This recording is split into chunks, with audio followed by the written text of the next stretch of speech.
Hello, hello, hello. Thank you for being with us.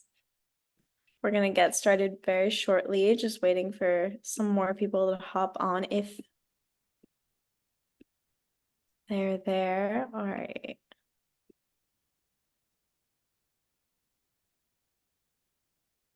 So while we wait for some more people to jump on, I just want to welcome you all to our webinar. This is on hypersexualized social media and gaming and its impact on our youth. So whether you're joining us here as a parent, an educator, or someone who just wants to stay informed on the harms of hypersexualized media, we are so glad you could be here today for this crucial discussion. My name is Lola Bessis. I'm the lead intern with Digital for Good. And today we are joined with Dr. Mandy Sanchez from Culture Reframed, who you'll get to learn more about in just a minute. And before we officially get started with the webinar, if we could go to the next slide, I want to share a little bit about Digital for Good. So we are a nonprofit that educates students and adults about citizenship via like the digital citizenship and safety and wellness and literacy. And through our programs and events, Digital for Good aims to celebrate youth innovation, empower student change makers, and promote digital safety. Digital for Good reaches thousands of students nationwide, and its impact is amplified even further by the Train the Trainer learning model featured in its curricula. At the foundation of our work is the idea that students are at the core of the solution to online toxicity. The more we can do as administrators and educators to train, guide, and support our students, the more likely they are to take positive action. As a brief reminder, before we get started with our webinar, we have opened the chat feature to comments and questions from audience members. We will be holding a Q&A at the end of the session. So if you want to ask a question during the webinar and don't want to forget it, make sure you put it in the chat, but add 2 pound or 2 hashtag symbols before your question. So now, without further ado, allow me to introduce our guest speaker, Dr. Mandy Sanchez. She earned her doctorate in sociology with a concentration in criminology and women's studies. She has been researching and writing about pornography and violence against women for over 20 years. Mandy specializes in domestic and sexual violence, the intersectionality of genders, sexualities, place and trauma, and justice involved women and children.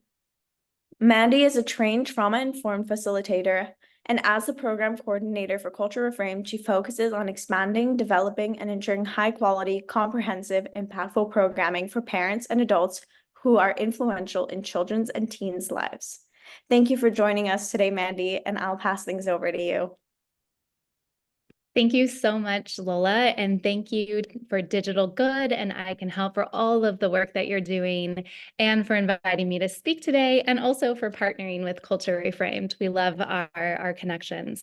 First, I want to let you know who we are, and if you want to go to the next slide. Who we are, why we exist, what we do, and how we do it. And we're also centering young people, like Lola mentioned, at the center of our framework and taking a public health model. So Culture Reframed is the first global organization to address hypersexualized media and pornography as the public health crisis of the digital age. It was founded by internationally renowned scholar and activist Dr. Gail Dines, and our nonprofit is supported by a multidisciplinary team of experts and scholars.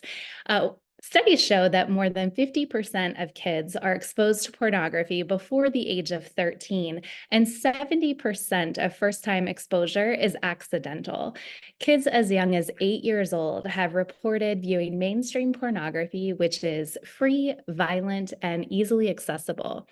Early porn exposure is associated with a host of problems, including depression, anxiety, decreased capacity for intimacy and connection. It is also linked to an increased likelihood of boys engaging in risky and violent sexual behaviors, and for girls, an increased likelihood of being sexually victimized. So we have worked with tens of thousands of families, educators, social service, healthcare and legal professionals, policymakers, and others across the country and around the world to help build resilience and resistance in children and youth to the predatory practices of the multi-billion-dollar pornography industry. And how we do this is we follow a public health approach and we provide free downloadable research-driven programs that teach parents, educators, professionals, and policymakers how to recognize and respond to the harmful effects of pornography. Okay, next slide. Great.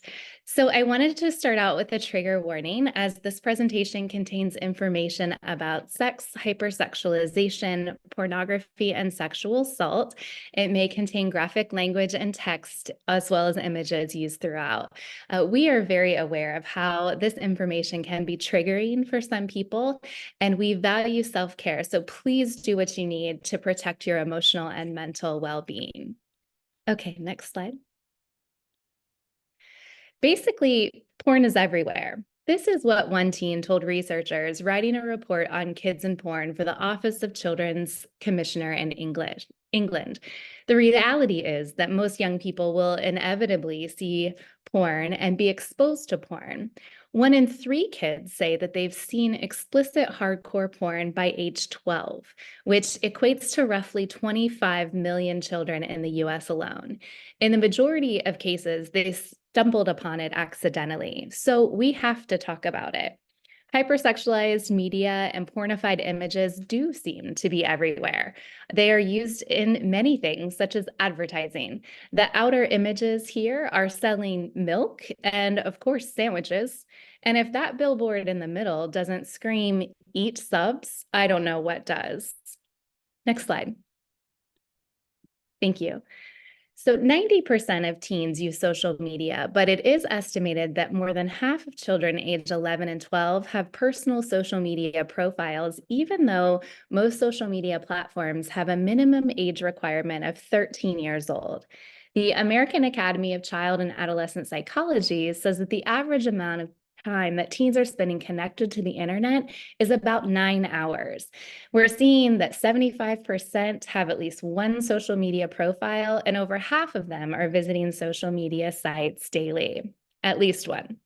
Next slide, please. Thank you. And so this is what often researchers call that double-edged sword of social media and technology. Academic researchers have emphasized the many benefits of social media for kids, such as increased socialization, a way to practice communication skills, identity development, and self-expression. Many teens report having access to supports that they otherwise wouldn't have, especially among the LGBTQ plus young people. Social media can be used as a way to stay up to date and really take action, as we've seen a rise in social media activism, especially during the worldwide pandemic. But although the US Surgeon General recently released a report arguing 13 is not old enough to be on social media, and that report cited research that has researched really the decreased productivity, sleep pattern disturbances, stress, anxiety, depression, often caused by false connections and unrealistic expectations of social media. Okay, next slide. Thank you. So tweens and teens today are being bombarded with the playbook of pornography through social media and gaming platforms. So in the next few slides, I'm going to highlight some examples of this. Did you know that Snapchat was originally marketed as an app to send nude photos? Well, kids here are sending snaps, which are photos and texts, to users that disappear in seconds. And this makes it really difficult to monitor who they're talking to and what information they may be sharing about themselves. Instagram is another photo and video sharing platform where hundreds of images of hypersexualized girls, especially, like this one, uncovered by Collective Shout, who is a nonprofit organization in Australia. They did a 15-month investigation of sexualization of girls on the platform. And this here is Bella. In the comments section, she says that she's 10 years old. She's here featured wearing a black leotard and black fishnet stockings, and she's posed seductively against a pole on what we assume is a bar because that's what it says that it is. After one user asks, "Are you really 10 years old?" the very next comment is, "Please open your legs." Collective Shout submitted this and hundreds of images and comments to Instagram, and they found that none of them violated their community guidelines. So we move on to video. YouTube is the most used digital video platform in the US. We're often at Culture Reframed asked about, is there a safer version, such as YouTube Kids, and what do you know about that? Well, we did a little exploration and we found channels like the one displayed here in the upper top section dedicated to turning popular US children's cartoons like Bubble Guppies into overtly sexualized and pornified recreations. Bubble Guppies, for those of you who may not know, is about a group of merperson preschoolers. They swim and work together to solve everyday problems. Well, this specific channel has taken the main character, Molly, and dropping her gills, gave her legs and put her on a stage. This entire channel that has over 20 videos is marketed to kids, yet features nude dancing and sexual orgies. Finally, TikTok. It's the #1 global app used by teens today. And we've done a little bit of research into what people are saying about TikTok, especially among psychologists. So Dr. Elaine Casket is a UK psychologist who's extensively researched social media, and she calls TikTok and the overt sexualization a supercharged catnip for teens. Well, teenagers are naturally interested in taking risks and finding out about sex and discovering themselves as sexual beings. It's natural, right? And they're open to flattery, seduction, and to the verification received from the hearts and the likes that they get on social media. So when you combine an adolescent desire for approval with a global digital platform, this massively soups up the girls' and boys' encouragement to post sexual content. For example, the silhouette challenge featured down here in the red and black started as a body positive movement and was a call for young women across the world to celebrate their bodies. But almost as soon as it went viral, some started sharing tips and tutorials to remove the red filter to expose people's naked bodies without their consent. Okay, next slide. There are 3.1 billion gamers worldwide, and 76% of them are under the age of 18. We know that tweens and teens are spending about an hour and a half per day on gaming and gaming platforms. Now, as a sociologist, I've researched the hypersexualization of female characters in video games, and many sociologists have done this for decades, such as Grand Theft Auto. So it's been well researched, but nevertheless, it's continuing today. And what's different is that it's increasingly in games specifically marketed to young children like Fortnite, Minecraft, and Roblox. Again, the academic research here is mixed in regards to kids and video games. Some researchers cite that playing video games really helps to develop or strengthen attention, imagination, critical thinking, and creativity, while other researchers will say it fosters a lack of activity. They cite certain health problems such as eating and sleeping habits. Also, cyberbullying and aggressive behavior has been linked to gaming and gaming platforms. So I want to take a look at Roblox. This is a really popular game. It started as an educational game for kids. It's free to use, and it's a platform that lets you play millions of different games, or you can build your own game and let other people play it. It's played by more than 25 million children worldwide, and many schools and institutions use it to teach children how to build games online. It has games suitable for all ages and has categories that are specifically suited to younger kids, those that are 9 and older, 13 and older, and it also has some parental controls. But now Roblox has a new adult category for those that are over 17. They called it a natural next step, and it features crude humor, more graphic violence, sexual themes and topics, like the one with the bed right here. Okay, next slide. So this brings us to the world of kidfluencer culture. New survey results are showing that 1 in 4 members of Gen Z want to become social media influencers, often getting their start on platforms like Instagram at very young ages. They make millions of dollars through brand sponsorships and advertisements if they're among the lucky few. Like, for instance, Ella Kosmovic. She is a 10-year-old dancer from Belgium. She's pictured there in the middle, who now has nearly 10 million views on TikTok and over 100 million views on YouTube for emulating influencers like Addison Rae, so mimicking the dance, the wardrobe styles, and language. Or Ryan Kaji, who's 12 years old, of the famous Ryan's World. He has over 45 billion views on YouTube, and he's worth over $100 million. Next slide. The fact is that we are socialized through pop culture media. The major form of sex ed today for young people is pornography, and they have to search no further than their social media platforms to find it. The intersection of these industries is very evident, and I'd now like to highlight a few examples of the ways in which the porn industry has hijacked social media and gaming platforms. Next slide. Let's begin with TikTok live stream. Now, remember, you have to be 13 in order to register for an account. For the live streaming portion, TikTok wants you to be 16 years old, and you have to be 18 years old to send and receive gifts through this platform. Well, in a review of hundreds of recent TikTok live streams, viewers were using the comment section to urge young girls in particular to perform for TikTok gifts. Now, these TikTok gifts can be redeemed for money or in off-platform payments to Venmo, PayPal, or Cash App. Now, girls were sent these gifts from adults to minors for various things. So they would say, give me an outfit check, and they would want to see, give me a scan of what you're wearing. A pedicure check. That's a foot shot, right? Let me see your feet. They would say in the comment section or during the live stream, oh, there's a spider on your wall, which would get them to turn around so they could see their backside.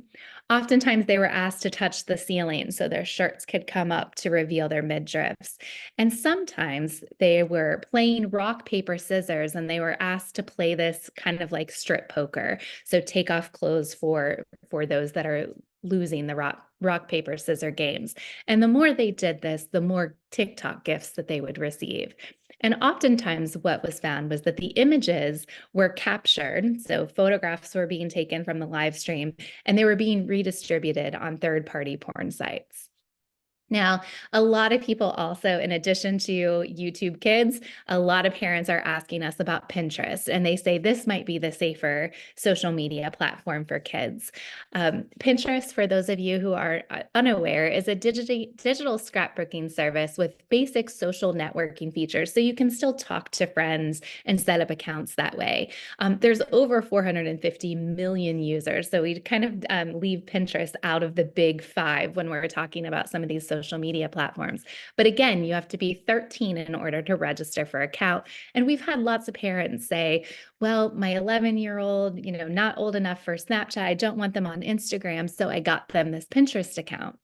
Well, we just recently read that NBC News has an investigation team, and they did this shocking investigation where they created an account and they reviewed hundreds of girls' Pinterest accounts. And what they found was absolutely horrifying. The platform, Pinterest's own algorithms, were curating images of young girls for adults who go looking for them. So there were hundreds of images of young children doing things like bending over, doing the splits, sticking their tongues out, eating lollipops, dancing in their PJs in their bedroom, were running around or have pictures in their bathing suits or on slip and slides, and in leotards for dance, the normal stuff that kids do. Well, these boards were curated by Pinterest algorithms, and they were titled Young Girls, Sexy Little Girls, Hot, Delicious, and Guilty Pleasures. Next slide. Thank you.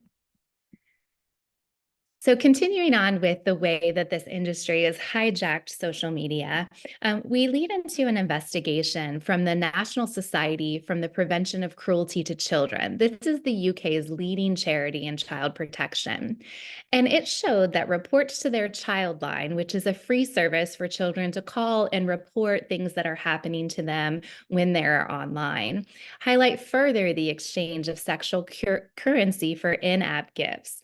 A 14-year-old in their investigation was interviewed saying, I was playing Roblox and I was on a game where you work at a pizza place, and two people were pressuring girls to do inappropriate stuff with them. And if they did, they would get extra money called Roblox in the game. So the last example here focuses on Discord. And Discord is an instant messaging digital distribution platform created by gamers for gamers to build communities around the games that they play via voice and video calls, text messaging, sending and sharing media files in private chats or as part of larger communities called servers. Well, there are over 100,000 not suitable for work servers where it says that you have to be 18 and older to get in. But as you can see in the middle image here, this was a screenshot that I took. All you have to do is click that red button saying, yes, I'm 18, and you're in, right? So easy to bypass. Just click continue, and you can see any of the not suitable for work channels. There is also an open chat feature where adults and children can interact without much moderation. Parents are reporting that the location tracking feature on Discord is extremely nerving to them because unless you opt out, you're opted in, and not a lot of people know that. And Discord encourages donations. So once again, the exchange of sexual currency for skins, like outfits that the characters are wearing in the games, for weapons and lives in the game, allows adults to meet kids online through their multiplayer video games and chat apps, making those virtual connections right in their homes. Young people often report users urging them to stream their content and monetize on YouTube with a quote, natural progression to OnlyFans. So in this way, Discord is serving as a gateway to the porn industry sites, as many have servers dedicated to providing pornography, with over 30 million people contributing adult content. In fact, Pornhub, one of the world's largest porn sites, has a Discord server with over 500,000 members. They boast that it's built by actual porn performers, and they distribute tons of free porn via this platform. Okay, next slide. So it's really important to see the connection of these huge multi-billion-dollar industries through the crossover content in the mass display of hypersexualized explicit images, shared platforms through social media and gaming, and the availability and accessibility of the internet has created new industries such as video game and AI pornography. And this is an emerging area of research for us at Culture Reframed as well. And their common marketing tactics. Everything can be turned into pornography and presented to the masses. So while hypersexualized media and porn continues to exist, we absolutely do have control over how we reframe our culture's messaging with young people, starting with education and awareness of this issue. So at Culture Reframed, we say it's never too early or never too late to begin having these age and developmentally appropriate conversations with kids.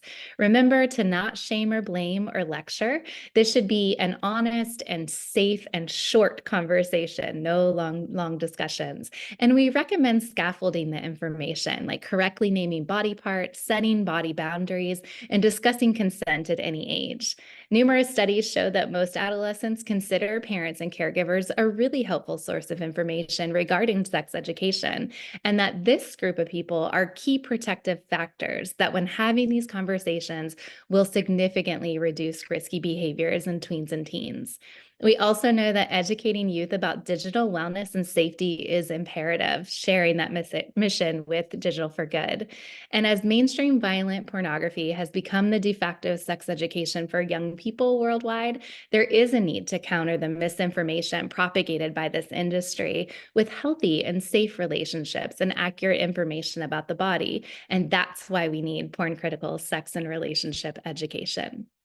Okay, last slide for me. Great. So like I said earlier, Culture Reframed has partnered with Digital for Good and ICANHELP to really advance their shared efforts in empowering young people to navigate the digital world responsively, respectfully, and safely. Kids are really eager to have these open and honest conversations, and we can't leave it up to the multi-billion-dollar industries to provide accurate information about bodies, consent, gender equity, sexuality, and intimate relationships. So I really encourage you to visit our website for tons of free resources, free programs, and our new porn critical sex education curriculum. You can scan the QR code and sign up for our monthly newsletter and to keep updated on all things Culture Reframed, and email me anytime with questions that we may not be able to answer in the Q&A, which is up next. All good, Lola? All right, thank you so much, Mandy, for all that information. I mean, I thought I was aware about the pornified extent of social media, but this was really eye-opening. Somebody asked for clarification about the percentage of children that had viewed pornography by accident. Was it, do you have 70. 70%? All right. Yeah. Yeah. For So that of question. those that are interviewed and asked about their viewing, was it intentional or did they stumble upon it? And 70%, so an overwhelming majority.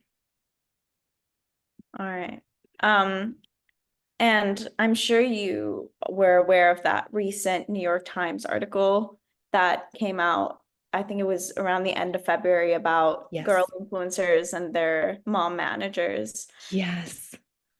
How, I mean, I'm still trying to wrap my head around that phenomenon. And you spoke about these kid influencers, and to what Right. extent do you see parents cooperating in those networks? It's such a great question, and that is it was an amazing, shocking article as well, and we get lots of questions about that. And before that article broke, that was a majority of our parents, especially and educators, were saying, "But how are these kids getting on here? And who's posting pictures of Bella at age 10? Right? How is this happening?" And there was this idea that, well, there's money to be made in this, and there is a way to get in to modeling and acting very early. And now with social media, it's these momagers or insta moms, I think they were called on Instagram, in that article. And it is shocking, and it is the nature of where we're going. So we're seeing that even if kids don't know. There was a lot of young kids interviewed in that article that said, "I didn't even know my mom had posted these photos, and now all I think is my worth is for OnlyFans. This is the next natural progression for me because I've been on social media since I was 10, like this is the way to make money." So we are seeing that, and it's quite horrifying. Thank you for that. Somebody asked, are there studies on how many kids return to porn sites once they're accidentally on there? If so, what's the best approach to steer them in the right direction? There is research, and we should note that there's 40 years of research that talk about the harmful effects of pornography. So we are seeing that return to porn because it affects the dopamine receptors in your brain, right? It changes the way that we see that things are new and novel and exciting. And especially today with the internet and social media, like we're constantly wanting to see something new and process that. So there are a majority of kids that go back to that. The best way is to have those critical conversations about really being critical consumers. It's what Digital for Good talks about. How are we digital citizens? What footprint do we want to leave? And what is this? How are we being manipulated by algorithms? And really talk about what are you seeing and what makes you want to go back, but without shame or blame. We need to put that on the industry. Somebody asked if they could ask a question out loud. Would that be all right? Oh yeah, of course. Um, you can unmute yourself, Claire, and ask your question. Okay, thank you so much. And thank you, Mandy, for all you shared. I've been to Sure. other Culture Reframed talks and they're always so informative. And thank you so much for the work you do. My question, Absolutely. my question is about the porn critical sex education that is on Culture Reframed's website. I Mhm. am a sexuality educator. Mostly I work with parents, sometimes I work with kids. And I'm wondering, like, what is your dream vision of how sex educators can take the information in that porn critical sex ed, like those courses, and then translate that to the actual classroom? I'm just wondering, like, Absolutely. if you could have like examples of how people have done that or how you'd like that to Yeah. be. That'd be great. Absolutely. I love talking about my dreams. My dream is that every sex education class that we could have would be porn critical, right? It's so important to do this at earlier ages instead of waiting until latter years of high school, right? All of the information, all of the curriculum is free. It comes with lesson plans so that teachers can really dissect it in the way that they want. There's training modules so that we can be trained and start getting comfortable. We talk about parents being comfortable to have the conversation, but educators need that level of comfort and safe space and support as well. So training modules for teachers to understand what the industry is and how to field questions from students, and then also digital media literacy in there as well. But really to take that and what we've seen across the country and really in Europe, in places like Africa as well, people are taking that pieces of that information and integrating it into what they already do in the classroom. So maybe they talk about consent, but we're going to talk about it from a porn critical framework, right? We're really going to understand what this industry is and how manipulative it is. Once kids realize they're being manipulated by anyone, they get really upset about it, right? So that's about really fielding those conversations, having the support that you need from educators across the world. Great question. All right, our next question asks, where is legislation for age verification in the United States? How many states have implemented this, and what can be done to get more states to head in this direction? Fantastic question, because working from that multidisciplinary approach, we want that macro level change, right? So we want cultural change, but we also want legislative change. We're seeing a rising number. I want to say 6 states, maybe 7 states have put this on the docket or have passed some form of age verification for pornography websites. Some are taking it a step further and really holding social media companies accountable for that. So really what we can do is talk to our legislators and tell them the importance of verifying age. I mean, you saw it's so easy just to click and get in. So we are seeing a growing number of states. Dr. Dines has provided expert testimony to different state legislators. So if that's something that you would like to bring to your states, let us know, and we're happy to provide that expert testimony to really support legislative efforts to move to age verification. All right. That was all great information, and I think it's so important. And we see the way in which Pornhub is responding even to the most minute type of age verification by completely closing down their sites and locations.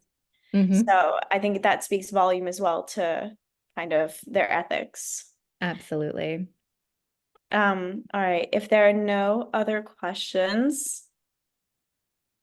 I will wrap us up. And as a thank you gift for everyone attending today, we are giving out free copies of our Digital for Goods Sextortion Defense resource. This 2-page guide provides practical steps to students, parents, and teachers on how to deal with the issues of online sextortion.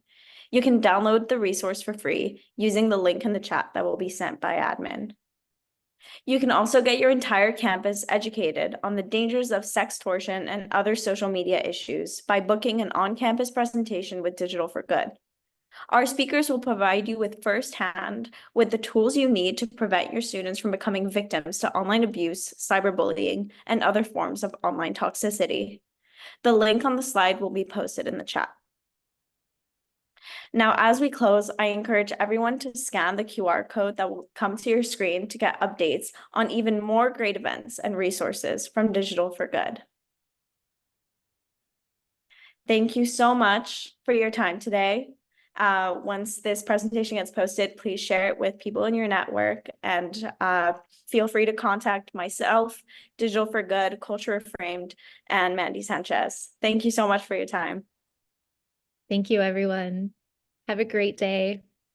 Bye. Thank you.